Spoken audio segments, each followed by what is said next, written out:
मैं ngasi bonem ga ibani je chak chaminare ado mana naiba english ngasi ai kumbam lapum khangidre man english. What is your mother's name? My father name is da ga yawe ko my father name is takosil gaina tawroga ko fajan naigre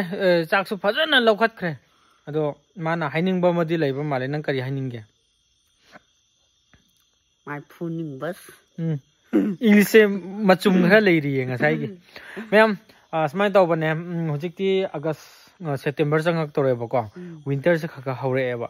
aduduna video se hayeng dagi di hanagi akhoi pung taruk ta thagat pido adu haurase nangi adum kalen oibagi akhoi su yahau khara thengbagi admain tawraga video thagat pa theng mane ko hayeng dagi di pung taruk tagi ngai biramo chak charaga wari sanaba aise mana english lon mane ko aduduga aigi Kheuram Raidang Manipuri version su thoglani na haiba adu paujan su adum yaukrabani ado mayamna ngaibiramo hayeng ayuk pung taruk ta suksoi soiduna khoi video thagat charakke mayam punna ngaibiramo ko mayam bye bye bye